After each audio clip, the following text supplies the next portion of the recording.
Speaker, sir, have you ever wondered why Mahatma Gandhi laid such emphasis on khadi?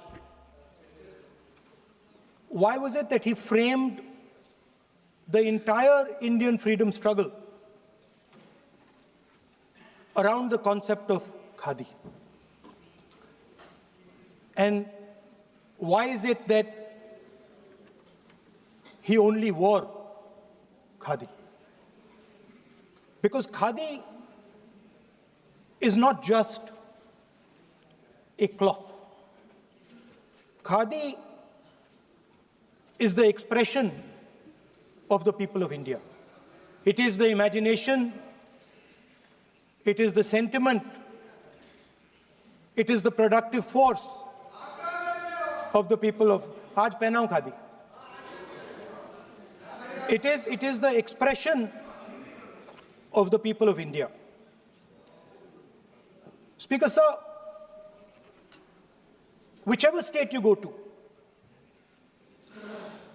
you will find different fabrics. There's the Himachali cap,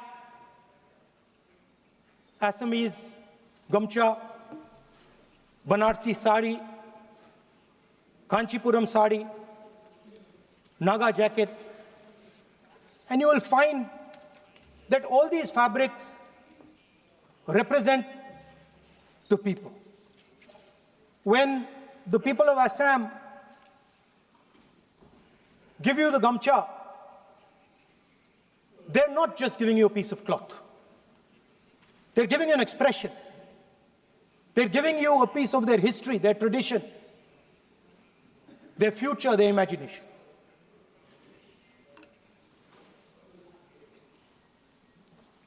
It's the same when the Nagas wear that jacket. When they come and see us, they make us wear the jacket because they want us to be embraced by the fabric. But Speaker, sir, these fabrics are beautiful. But if you look slightly deeper and you look closely at the fabric, you will find that each one of them has thousands of little threads embracing each other. A Kanchipuram sari might have a golden thread, but the golden thread means nothing without the green thread or the yellow thread near it. The other thing to notice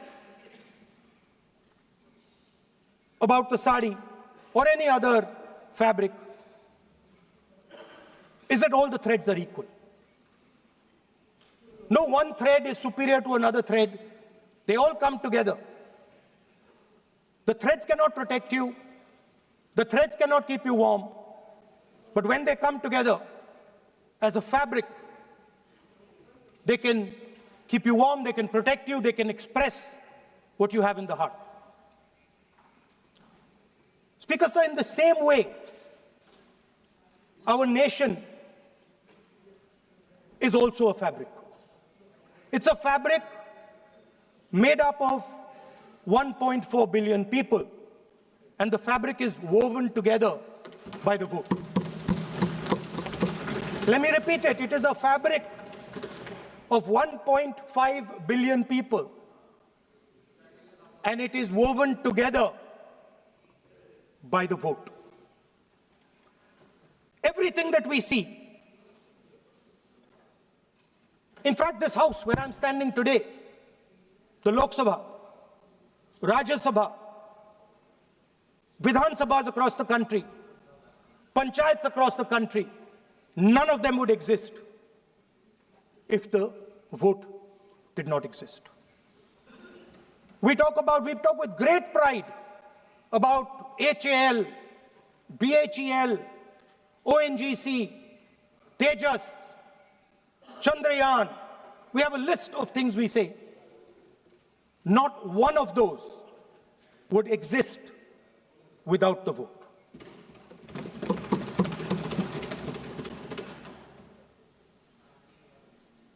Speaker, sir, it is the idea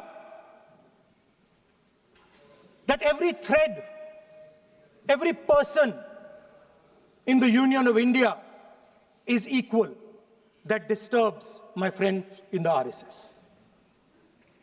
They are happy to see the fabric, but they cannot stand the idea that every single person in the fabric of our country, regardless of what religion they come from, regardless of what community they come from, regardless of what language they speak, should be equal.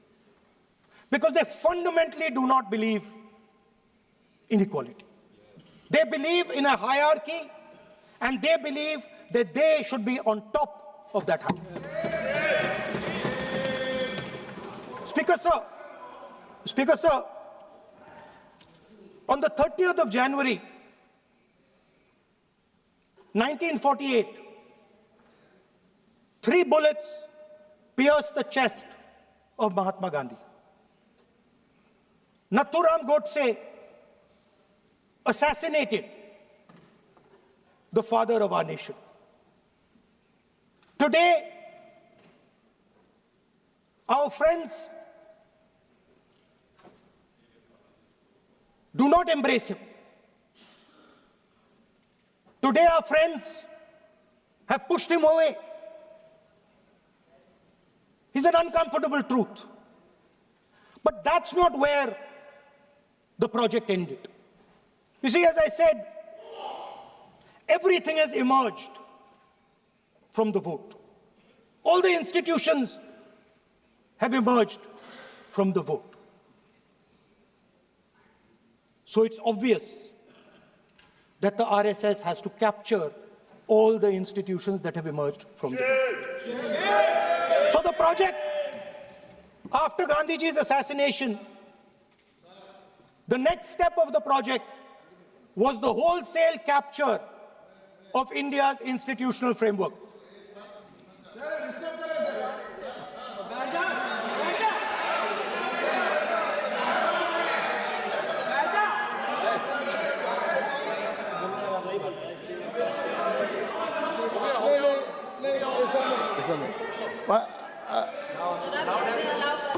So what is this, sir? Sir, अभी नहीं पहना हुआ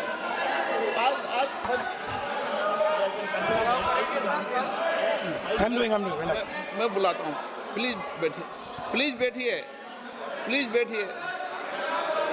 So, please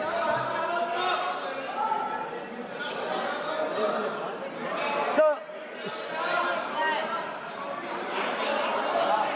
आप बोले पर हाथ मत जोड़े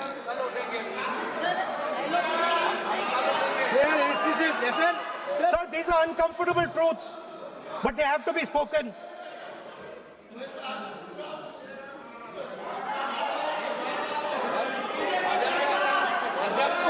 कितना खाती पैसे थोड़ा बता दे So these are uncomfortable truths, but they have to be spoken. My friends don't like the connections I'm making. They're disturbed by them. It's obvious. Speaker, sir, so after the father of the nation was assassinated, his vision of an equal India, of an India where institutions belong to the people, had to be destroyed. And so the process started, and the RSS attempted to capture one institution after the other. And I will give some examples so that it is crystal clear that this is the case. Everybody knows how vice chancellors are placed on top of Indian universities today. Every single person knows this. You go to any university, you speak to any youngster in India, he will tell you that it does not matter whether the professor has qualifications.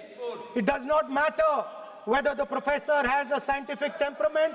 The only thing that matters is the professor belongs. माननीय सदस्य एक minute माननीय सदस्य चुनाव सुधारों पर चर्चा हो रही है। सर ये मैं उसी पे कर रहा हूँ सर। आप किसी भी संगठन का नाम जो इस हाउस में उसका नाम ले लें। नो एलओपी है तो इसका मतलब ये नहीं है। एलओपी का मतलब नहीं है आप जनरल बात बोलो। आप राष्ट्रपति भाषण में बोलिए जनरल बात। सर हम लोग सुनना चाहते हैं। सर स्पीकर सर हम लोग सुनेंगे शांति से। हम लोग शांति से सुनना चाहते हैं और ये आप लोग सुनिए ना क्या कहना चाहते हैं। धमकी देंगे आप? हम लोग सुनने के लिए बैठा है। अभी तक नेता प्रतिपक्ष एक शब्द चुनाव सुधार पे अभी तक आया ही नहीं है। संसदीय कार्य मंत्री बोल रहे हैं। मैं स्पीकर का परमिशन से ही बोल रहा हूँ। हम सुनने के लिए बैठे हैं। अरे हम सुनने के लिए बैठे हैं। नेता प्रतिपक्ष चुनाव सुधार के लिए जो सुझाव देंगे सुनने के लिए तो हम बैठे हैं, लेकिन चुनाव सुधार को नहीं बोलते हुए कहा जो इस सदन से कोई वास्ता नहीं, जो संगठन उसका कहानी किसी और का बोलना ये कोई उचित नहीं है। समय बहुमूल्य है, समय का मर्यादा भी है। सबका सब यहाँ सुनने के लिए बैठे हैं और ये समय बहुत कीमती है, इसलिए हर एक पल अच्छा शब्दों का कोई अच्छा ज्ञान दे, सुझाव दे, सुनने के लिए हम लोग बैठे हैं। मेरा एक सीमित अनुरोध है नेता प्रतिपक्ष से, आप विषय पर ही रहिए। हम लोग सब बैठे हैं, गृह मंत्री जी भी सुनने के लिए बैठे हैं, लेकिन आप विषय पर नहीं बोलेंगे तो जो विषय तय किया गया है उसका क्या मतलब है। अगर चुनाव सुधार पर ही नहीं बोलेंगे तो फिर इतना समय सबका क्यों बर्बाद करना चाहते हैं नेता प्रतिपक्ष। Should I leave? Then you speak. Should I leave? You speak then. You speak. What is it? You are parliamentary affairs minister. You are a parliamentary affairs minister. You are disturbing the lobby. How can it be? You are a parliamentary affairs minister. You are disturbing the lobby. Subject में नहीं आपके lobby. आपका lobby subject में नहीं है. ये विषय कर रहे हैं. The discussion. One second. The discussion is about the vote and electoral. The discussion is about the vote. एक मिनट सर मुझे बोलने नहीं दो.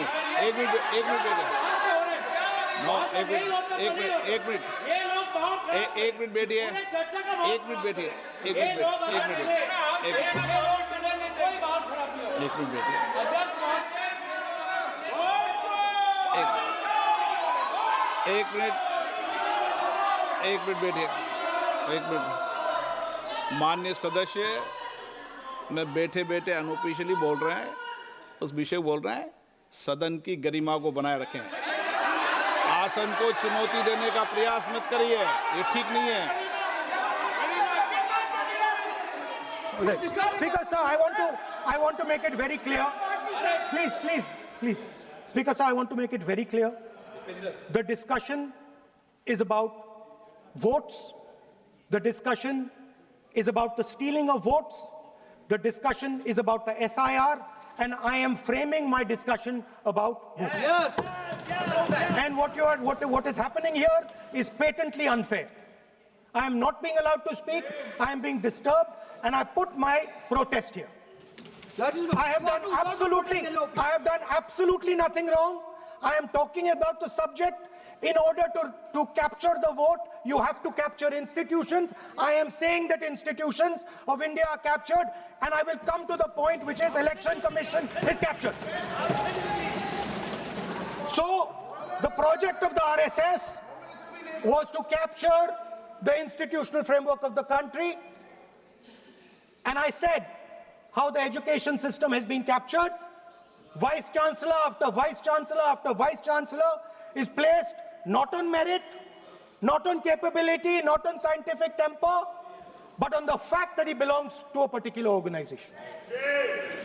Second capture, which helps in destroying democracy, the capture of the intelligence agencies. We have the Home Minister sitting here, the capture of the CBI, of the ED, of the Income Tax Department.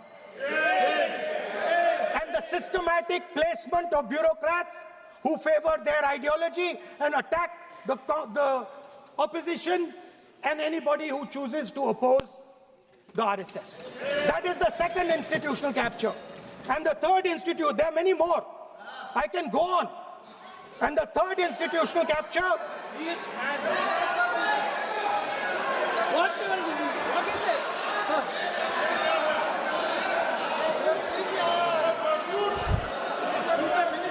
मानिए please मानिए.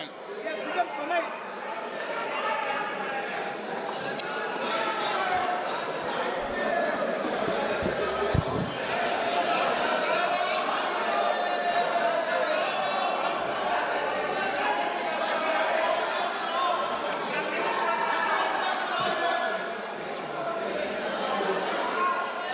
And the third capture of the institution that directly controls the election system of our country, the Election Commission. Now, I'm not saying this without proof.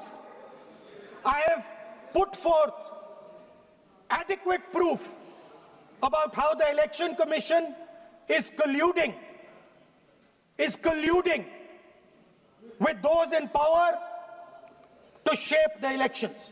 But I want to ask three questions first, which will make it very clear that the BJP is directing and using the Election Commission to damage India's democracy. The first question, why is it that the CJI was removed from the selection panel of the Election Commissioner? What motivation could there be to remove the CJI? Do we not believe in the CJI?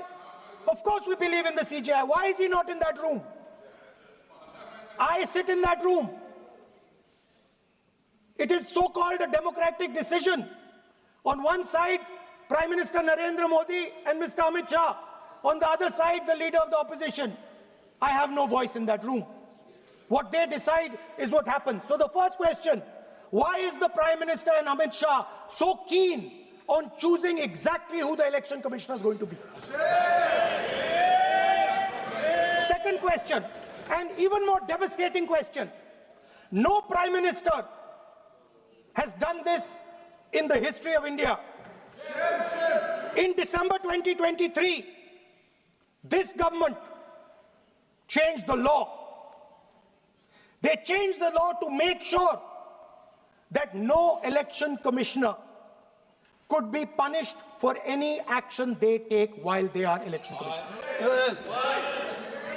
Immunity. Why would the Prime Minister and Home Minister give this gift of immunity to the election commissioner? Why would they need to give this tremendous gift that no Prime Minister has given ever before to the election commissioner? Yes. Mr. Shah is looking into the ceiling. Maybe he will answer this question when he speaks. And finally, why was the law with regards to CCTVs and the data that they contain changed?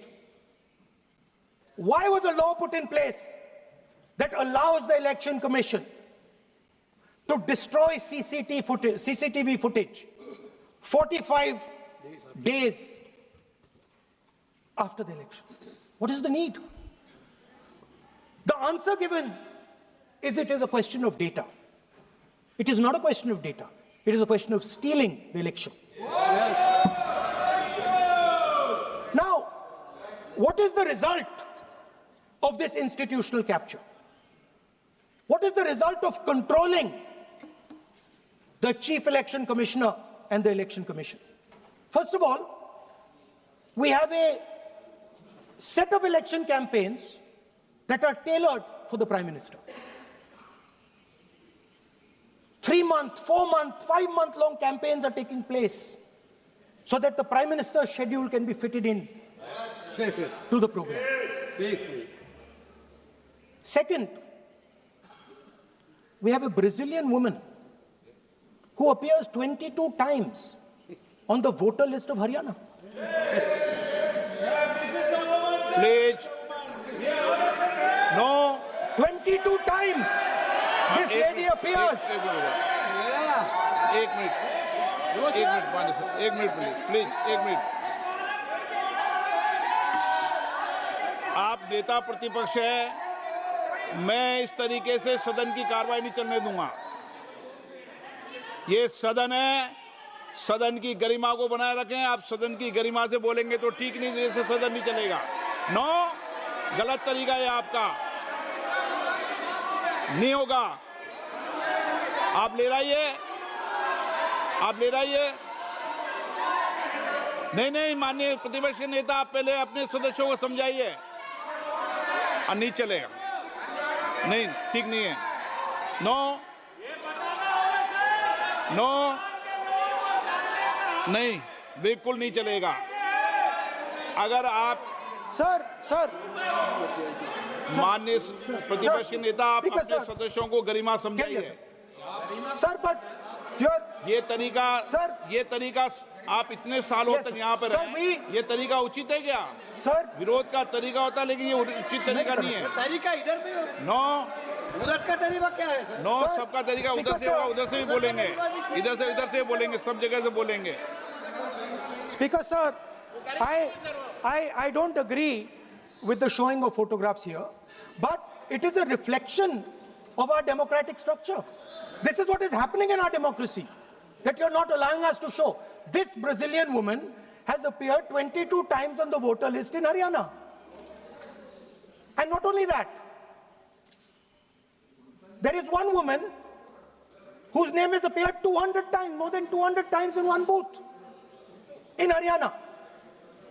And it is very clear, and I have proven without doubt, that the election of Haryana was stolen and the theft was ensured by the Election Commission of India. I've said it again and again and again. Now, nowhere has the Election Commission answered my questions.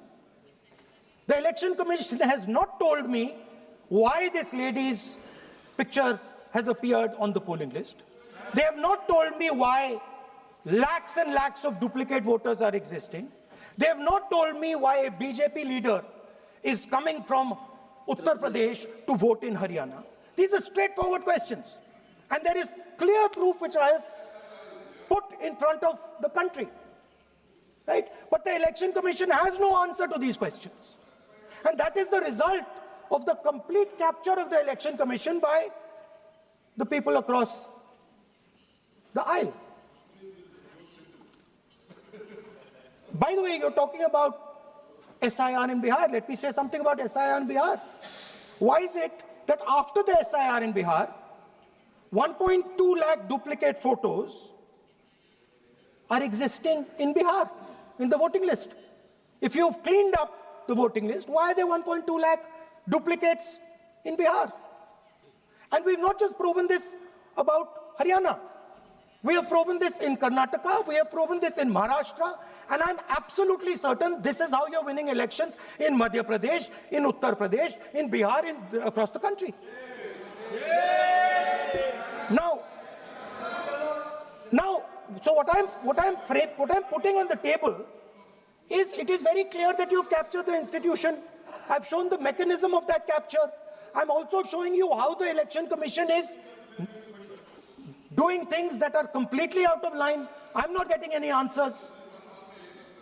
Right? So now, let us come to how, when we're talking about electoral reform. Electoral reform is very simple. The point is, nobody wants to do it. The government doesn't want to do it. What does electoral reform require? What we've been saying. Number one, give machine-readable voter lists to all political parties 1 month before the election. That's the first step. The second step is take back the law that allows the destruction of CCTVs, CCTV footage. Very simple, not difficult. While you're doing that, also tell us what is the architecture of the EVM. Give us access to the EVM. Let our experts go and see what is inside the EVM. Till today, we have not had access to the EVM. We are not shown The architecture of the EVM, we're not physically allowed to go and see an EVM. Give us the architecture. Give us access to the EVM. And finally, please change the law that allows the election commissioner to get away with whatever he wants to do. That's all the electoral reforms you need. And I want to assure the election commissioner that they might be under the impression that this law lets them get away with it. Let me remind them, don't worry, we are going to change the law, and we are going to change it retroactively, and we are going to come and find you. Right? So this is the situation that the country is faced with. You know, everybody says to us, India is the biggest democracy. Actually, I was thinking today, we're not just the biggest democracy, we're the greatest democracy. And I'm not saying it just like that. I'm saying it, America calls itself the oldest democracy. But the democracy that weaves together the largest number of people, the largest diversity of people, the largest number of languages, the largest number of states is this. And so our most powerful asset, the thing that stitches together the entire concept of modern India, stitches together the fabric of modern India, brings people together, allows them to build this great nation, is being attacked by these people. They're destroying it. You know they're destroying it. I know they're destroying it, and they know they're destroying it. And I'd like to conclude by saying that the biggest anti-national act you can do is Vote Chori. There is no bigger anti-national act that you can do than Vote Chori. Because when you destroy the vote, you destroy the fabric of this country. You destroy modern India, you destroy the idea of India. So I'd like to conclude by saying Vote Chori is an anti-national act, and those across the aisle are doing an anti-national act. Thank you.